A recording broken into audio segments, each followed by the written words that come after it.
Donc, ils sont en train de nous attaquer dans notre spiritualité, qui fait notre unité, notre force réelle, parce que tout peuple, c'est sa spiritualité qui est plus fondamentale. Voilà, et tout peuple a sa propre spiritualité, c'est la spiritualité qui détermine comment le paradigme de fonctionnement du peuple. Et sur la spiritualité, le premier tronc qui pousse, c'est la culture. C'est la culture du peuple qui détermine son économie, qui détermine sa politique. Quand on dit un peuple est fort politiquement, c'est parce que ça vient de sa culture. Quand on dit un peuple est fort économiquement, c'est à cause de sa culture. Quand on dit par exemple que les peuples ils font beaucoup de, voilà, ils savent gérer l'argent, ils savent faire du business, c'est à cause de la culture en fait.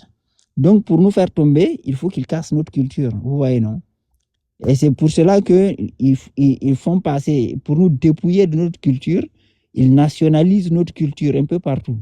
Que ce soit au Burkina, ils ont volé la culture pour le Tengade, ils l'ont mis au nom de notre ethnie que personne ne connaît, une petite ethnie là, du Burkina. À l'UNESCO, ils sont allés introduire ça là-bas. En Guinée, ils sont en train de nous dépouiller de notre culture en la nationalisant. C'est-à-dire que la culture est devenue une culture nationale de la Guinée. Donc, qui n'appartient plus en propre au peuple. Tandis que eux, les dirigeants féticheurs noirs malinqués de Guinée, eux, la culture malinquée de Guinée, c'est bien inscrit que c'est pour eux.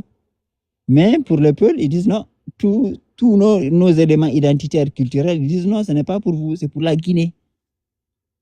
C'est une manière de nous dépouiller de ce qui nous distingue. Vous voyez, non? Or, si tu n'as rien qui te distingue, c'est que tu n'es rien. Un être humain, c'est ce qui le distingue, qui fait tout son charme et qui fait sa force aussi. Vous voyez, non? C'est une manière de nous dévitaliser en fait. Donc actuellement, ils sont en plein dans ça. Les kémites qui attaquent l'islam d'un côté, en attaquant en réalité, en se basant sur les mensonges des hadiths qui ont été introduits par les ennemis de l'islam réel. Vous voyez, non? Et de l'autre côté culturel, qu'est-ce qu'ils font? Ils prennent notre culture, par exemple, même au Mali, même au Burkina, la plupart aujourd'hui des femmes qui, dans les célébrations culturelles au Mali, au Burkina surtout, c'est des femmes qui sont chrétiennes en fait, c'est même pas des musulmanes, et des métissés Mossi.